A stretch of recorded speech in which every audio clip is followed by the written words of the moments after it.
lakukan, mungkin boleh nggak sih Prof dijelasin dulu mengenai definisi medis dari obesitas itu seperti apa sih Prof? Baik, per definisi secara medis, obesitas adalah mereka dengan indeks massa tubuh 30 atau lebih. Indeks massa tubuh itu hasil perkalian dari tinggi Mungkin badan banyak dan yang berat belum tahu badan. juga nih Prof, Rumusnya, apa itu bedah bariatrik Prof? bedah bariatrik adalah segala tindakan bedah yang dilakukan untuk usaha penurunan berat badan pada Kalau penyakit. untuk hasilnya nih Prof, setelah pasien melakukan bedah bariatrik, hasilnya tuh bertahan lama nggak sih Prof sebenarnya? Ya, jadi pembedahan bariatrik itu efeknya permanen. Ya, beda dengan diet. Kalau diet ya berhasilnya ketika dietnya saja, kemudian dengan cepat biasanya kalau tidak disiplin akhirnya naik lagi. Tapi kalau dengan bedah bariatrik itu hasilnya lebih permanen. Pada umumnya dalam 1 bulan pertama saja sudah kelihatan penurunan berat badan secara drastis. Kemudian akan lebih perlahan, pada umumnya sekitar 30% dari berat badan sebelumnya itu akan hilang dalam 6-12 bulan.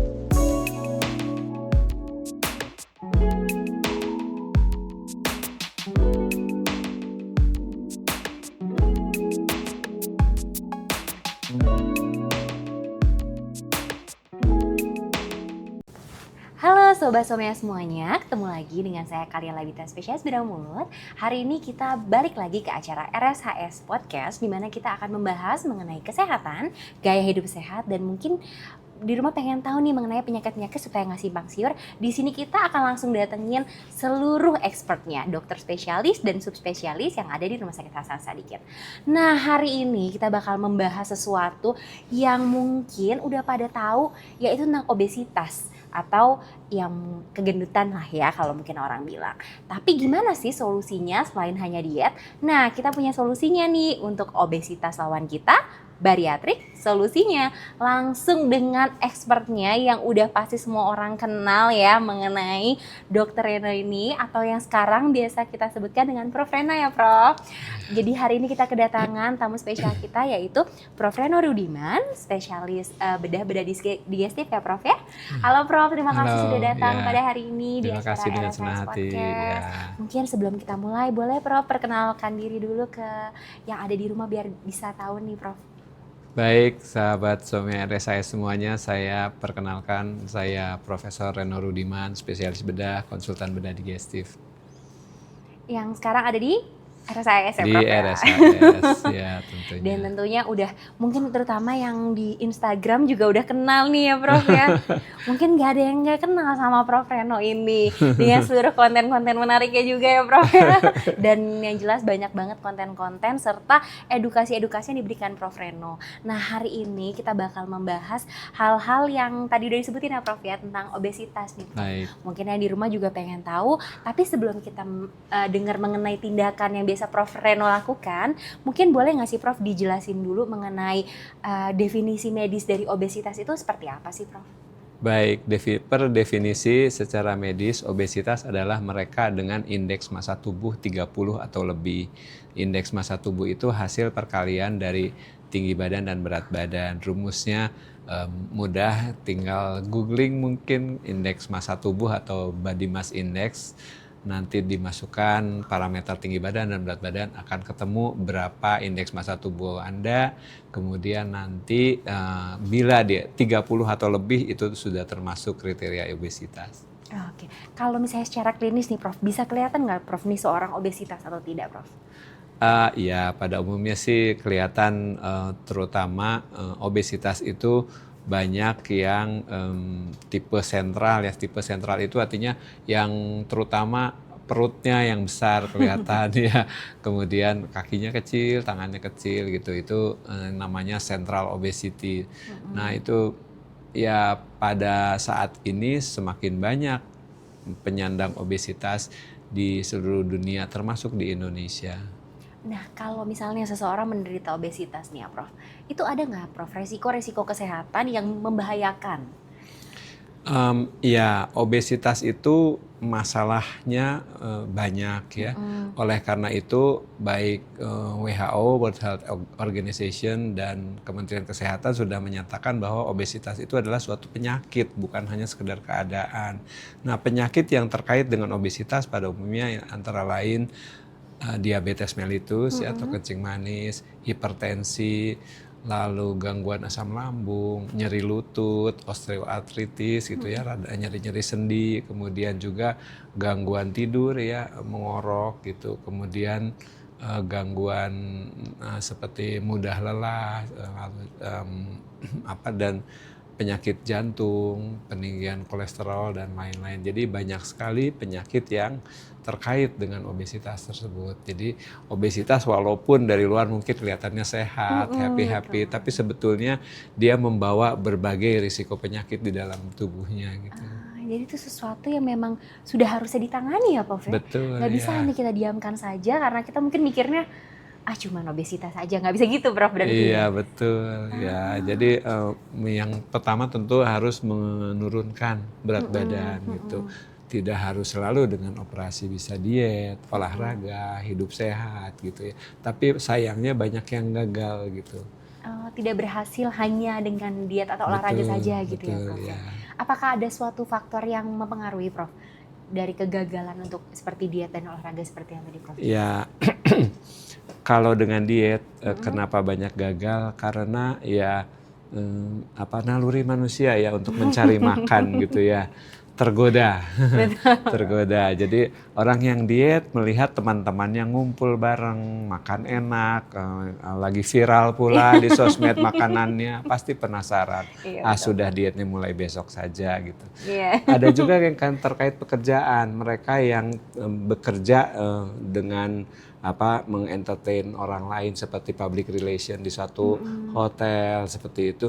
Mereka tidak bisa diet karena kadang-kadang makan siang pun harus 3 kali dengan 3 tamu yang berbeda gitu. Jadi karena pekerjaan. Dalam bentuk menghargai mungkin. Menghargai ya. Kemudian olahraga, semakin obesitasnya berat, semakin tinggi berat badannya tinggi, semakin sulit untuk olahraga gitu. Mudah lelah, lututnya nyeri. Jadi bukan tidak mau olahraga, tetapi olahraga itu jadi penderitaan buat dia gitu. Dia nggak mampu gitu.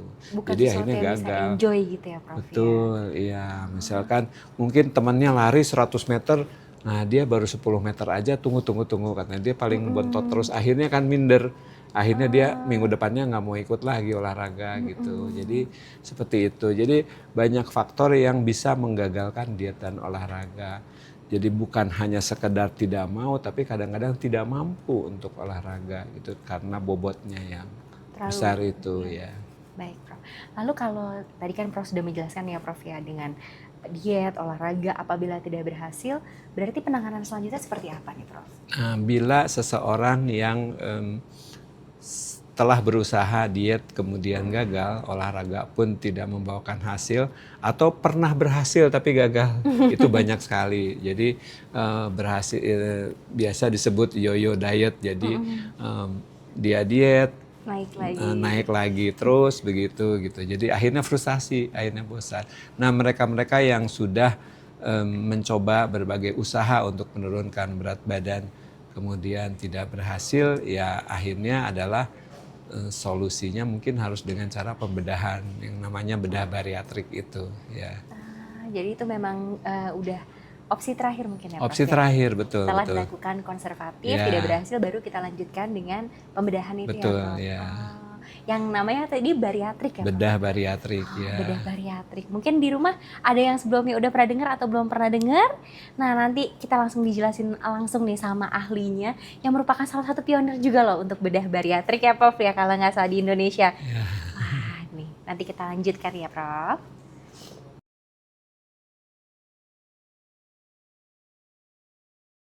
Nah kalau untuk bedah bariatrik nih Prof, boleh nggak Prof dijelasin dulu karena mungkin banyak yang belum tahu juga nih Prof, apa itu bedah bariatrik Prof? Bedah bariatrik adalah segala tindakan bedah yang dilakukan untuk usaha penurunan berat badan pada penyakit obesitas. Ya, macam-macam, pada umumnya sih ada 2 jenis untuk pembedahan bariatrik ini. Ada yang pembedahan restriktif, artinya membatasi jumlah makanan saja yang masuk berupa pemotongan lambung. Jadi lambungnya diperkecil, ya sampai seukuran mungkin hanya sepertiganya dari ukuran lambung normal gitu. Yang tipe kedua adalah pintas atau bypass. Jadi makanan itu masuk tidak melalui jalurnya yang normal, tapi langsung ke 1,5 meter sampai 2 meter ke bawah gitu. Jadi penyerapan intisari makanannya jadi sangat terlambat gitu makanan itu, sehingga dengan demikian pasien akan menyusut berat badannya secara drastis karena akhirnya karena jumlah makanan yang kurang, maka pasien mendapatkan energi itu dari pembakaran lemak yang sudah ada di dalam tubuhnya gitu. Oh baik Prof. Nah kalau untuk prosedur ini nih Prof, dia tuh fungsinya hanya untuk mengecilkan lambung aja kalau tadi Prof yang bilang yang pertama ya Prof ya? Yeah. Atau sebenarnya dia juga nanti akan ada efek lainnya nih Prof? Untuk secara tubuh secara keseluruhan Prof? Secara keseluruhan betul, jadi akan ada efek metabolisme yang menyeluruh gitu. Ditandai dengan misalkan metabolisme insulinnya, kemudian pekerjaan jantungnya dan lain-lain, semuanya itu memberikan efek positif. Seiring dengan penurunan berat badan yang terjadi, mereka yang obesitas disertai diabetes, itu diabetesnya akan membaik. Bahkan ada yang sampai sembuh total. Demikian juga obesitas itu sering hampir pasti ada hipertensi gitu ya. Seiring dengan penurunan berat badan, tensinya perlahan-lahan juga turun menuju normal gitu. Keluhan nyeri lututnya juga karena bobotnya yang makin ringan, akhirnya lututnya bebas dari nyeri.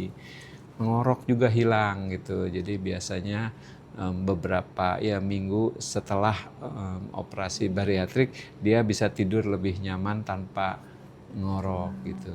Kalau untuk tadi kan Prof jelaskan ada 2 macam tuh Prof. Apakah masing-masingnya tuh memiliki indikasi-indikasi khusus atau seperti apa tuh Prof untuk pemilihannya biasanya? Betul, jadi pemilihan biasanya disesuaikan dengan keadaan tubuh. Pada umumnya kalau pasien dengan indeks massa tubuhnya obesitas kelas 1 antara lain jadi BMI-nya antara 30 sampai 40 itu cukup dengan pengecilan lambung saja. Jadi itu efeknya akan sangat baik bagi pasien. Tetapi mereka yang obesitasnya ekstrim, BMI di atas 40, pengecilan lambung saja biasanya tidak cukup. Jadi harus dikombinasikan dengan bypass ususnya gitu. Sehingga selain jumlah makanannya sedikit, ketemunya dengan enzim pencernaan juga sangat terlambat gitu. Karena ada usus yang di bypass yang harusnya makanan lewat situ dia nggak langsung ke bawah. Kayak jalan ini ya Prof, jalan singkatnya gitu jalan ya Prof. Singkat, biar langsung set ketemu ya Prof. Oke. Nah sebenarnya aman nggak sih Prof untuk prosedur bedah ini tuh Prof? Jadi prosedur bedah tentunya setiap prosedur bedah memang harus ada persiapan ya, bukan hanya bariatrik, semua pembedahan sama. Jadi pasien biasanya atau harus menjalani medical check up sebelum pembedahan untuk memastikan bahwa fungsi jantung, paru, ginjal, pembekuan darah semuanya terkendali dengan baik agar bisa melewati masa pembiusan dan pembedahan dengan aman. Kemudian pembedahan bariatrik ini sekarang dilakukannya secara laparoskopi. Laparoskopi itu jadi perutnya tidak dibelek besar tapi cuman lubang-lubang kecil aja 4 sampai 5 lubang di mana instrumen halus masuk ke dalam tubuh untuk melakukan tadi pemotongan lambung atau pemasangan pintas usus gitu. Nah dengan demikian karena lukanya kecil, pasiennya cepat sembuh, besoknya juga sudah bisa duduk, bisa ke kamar mandi sendiri, lusanya biasanya sudah boleh pulang. Oh jadi lebih nyaman juga singkat, ya Prof ya. Masa penyembuhannya lebih singkat berarti ya Prof ya kalau seperti itu ya. Kalau untuk rasa sakitnya nih Prof, berarti lebih minimal juga ya Prof? Lebih minimal, ya. Rasa sakitnya pada umumnya mereka yang menjalani pembedahan bariatrik dirawat hanya 2 hari, kemudian kembali pulang dia bisa melakukan aktivitas sehari-harinya lagi. Kalau untuk kontraindikasi nih Prof, ada nggak sih Prof kalau untuk pada bedah bariatrik ini Prof? Ya tentunya ada. Jadi memang mereka yang tadi kan menjalani medical check up ya, bila ditemukan keadaan yang sangat berat sehingga menambah risiko pembiusan, kita tidak anjurkan. Contohnya misalkan ada penyakit jantung yang berat gitu ya, sehingga wah kalau dibius nanti mungkin nggak akan kuat atau terjadi komplikasi yang tidak diinginkan gitu. Jadi keadaan umumnya itu menjadi syarat bahwa kondisi pasien harus baik. Kemudian di dalam perutnya sendiri untuk pembedahan laparoskopi itu pada umumnya tidak dianjurkan kalau sudah pernah operasi sebelumnya dan menyebabkan perlengketan hebat di perutnya. Karena perlengketan hebat itu akan menghalangi jalannya operasi gitu ya. Jadi potensial menyebabkan cedera ke dalam organ dalaman gitu. Sehingga untuk mereka yang sudah perutnya sudah pernah menjalani pembedahan besar, kita lihat dulu apakah bekas operasi sebelumnya ini akan menghalangi operasi lambungnya atau tidak gitu. Berarti dibutuhkan juga pemeriksaan penunjang ya, Prof? Betul, iya. Oke, kalau untuk hasilnya nih, Prof, setelah pasien melakukan bedah bariatrik, hasilnya tuh bertahan lama nggak sih, Prof, sebenarnya? Ya, jadi pembedahan bariatrik itu efeknya permanen. Ya, beda dengan diet. Kalau diet ya berhasilnya ketika dietnya saja, kemudian dengan cepat biasanya kalau tidak disiplin akhirnya naik lagi. Tapi kalau dengan bedah bariatrik itu hasilnya lebih permanen. Pada umumnya dalam 1 bulan pertama saja sudah kelihatan penurunan berat badan secara drastis. Kemudian akan lebih perlahan, pada umumnya sekitar 30% dari berat badan sebelumnya itu akan hilang dalam 6-12 bulan. Oh, berarti cukup cepat. Mungkin karena Cukup perubahan cepat. pola juga di situ ya, Prof? Betul ya, perubahan pola makan yang sangat banyak. Langsung berubahnya cukup ekstrim berarti Cukup ini ya, Prof? ekstrim, betul ya. Kalau untuk ada nggak sih, Prof, hal-hal yang perlu diperhatikan oleh pasien terutama setelah mereka melakukan bedah bariatrik ini, Prof? Ya, ada. Jadi pola makan betul-betul berubah. Mungkin 2 sendok, 3 sendok sudah kenyang. Nanti nunggu 1 jam istirahat baru makan lagi. Jadi mungkin makannya tuh bisa sampai 6 kali per hari, tapi porsinya sedikit-sedikit gitu ya. Kemudian dianjurkan menghindari gula, menghindari alkohol, bagi mereka yang perokok juga menghindari rokok gitu. Nah, kemudian dianjurkan ya mulai olahraga. Seiring dengan penurunan berat badan, mereka fisiknya sudah lebih fit, dianjurkan olahraga supaya lebih banyak lagi lemak yang terbakar gitu. Jadi selain kita sudah melakukan operasi, tetap harus ada komitmen ya, Prof, di sini ya. Betul, jadi operasi itu hanya 1 langkah dari perjalanan dia untuk menjadi lebih sehat gitu. Jadi tidak cukup hanya operasi dan pasti kurus, nggak cukup. Betul sekali, Prof. Nah, mungkin nih kalau misalnya di rumah atau misalnya dimanapun ya, Prof ya, kalau misalnya ternyata ada dirinya atau mungkin saudara atau orang terdekatnya obesitas, mungkin bisa langsung datang ke RSHS konsultasi dengan Prof Reno ya, Prof Bisa, ya. Nanti mungkin kita bisa tahu nih kayak penanganan apa sih yang paling tepat apabila memang sudah tidak bisa dilakukan secara konservatif. Betul, gitu ya, Prof ya. Nah, sekarang mungkin ini saya nih, Prof, penasaran. Pengen dengar nih, Prof, coba boleh nggak sih, Prof, sharing cerita pengalaman Prof pada pasien-pasien yang sudah menjalani bariatrik, Prof? Ya, banyak cerita-cerita yang gimana ya, dibilang mengharukan mungkin ya. Jadi ada pasien yang cerita, Prof, terima kasih katanya setelah 3 bulan pembedahan, saya sekarang bisa sholat normal katanya. Karena sebelumnya dia nggak bisa duduk di lantai gitu. Karena masalah kaki Karena juga, masalah ya kegemukannya itu gitu. Ada pasien yang juga, Prof, sekarang saya bisa loh setelah mandi berpakaian sendiri, tidak dibantu lagi karena selama ini dia harus dibantu oleh anaknya gitu untuk memakai baju dan lain-lain karena bobotnya yang ya berat badan 175 sampai 200 kilo itu susah ternyata pakai baju dan lain-lain. Lalu ada juga yang mengharukan tapi lucu gitu, Prof, gitu ya, cerita, sekarang saya sudah tidur sekamar lagi dengan suami katanya. Loh, saya baru tahu, emang kenapa kemarin nggak pernah sekamar? Iya, Prof, suami saya ngeluh saya ngorok katanya, nggak tahan dia katanya, jadi pisah kamar karena masalah ngorok. Sekarang udah sekamar lagi, Prof, katanya. Jadi banyak hal-hal yang Banyak hal ya. ya, jadi ada juga yang cerita sekarang sudah kalau anak-anaknya sekolah ada outing gitu sebagai parents itu sekarang saya sudah bisa ikut kegiatan outing dengan anak-anak katanya. Biasanya sih dia mengutus ya ininya aja, pengasuh anaknya aja untuk pergi, dia nggak mampu karena cepat lelah dan lain-lain. Tapi sekarang dia semangat untuk ikut gitu, seperti itu. Jadi banyak hal, ada yang bahagia karena sudah tidak minum obat hipertensi lagi, sudah lepas dari obat diabetes gitu ya. Jadi itu sangat berarti buat mereka. Berarti sangat berpengaruh terhadap Ya. kehidupan sehari-hari ya Prof? Betul, ini betul ya kehidupan sehari-harinya. Bukan hanya mungkin dari sisi kesehatan, tapi juga dari social life-nya juga sangat berpengaruh ternyata ya Prof? Betul, social life-nya sangat berpengaruh ya. Pasti Prof bahagia tiap dengar cerita gitu ya Prof Iya, ya? bahagia sekali. Kita sebagai dokternya pasti Prof juga ikutan terharu ya Prof ya, Betul, bisa ada betul, perubahan. ya. Dan biasanya perubahannya memang sangat signifikan di situ ya Prof ya? Betul, iya. Prof katanya, baju lama saya sudah saya buka dari lemari katanya, udah bisa dipakai lagi. Wah, itu bahagianya mendengar seperti itu. Iya benar Prof. Semoga Prof Reno bisa semakin banyak membantu orang ya Prof di sini ya Prof ya. Masih Amin. makin banyak lagi yang mengerti betapa pentingnya untuk penanganan dari obesitas ini ya Prof. Salah satunya mungkin dengan bariatrik.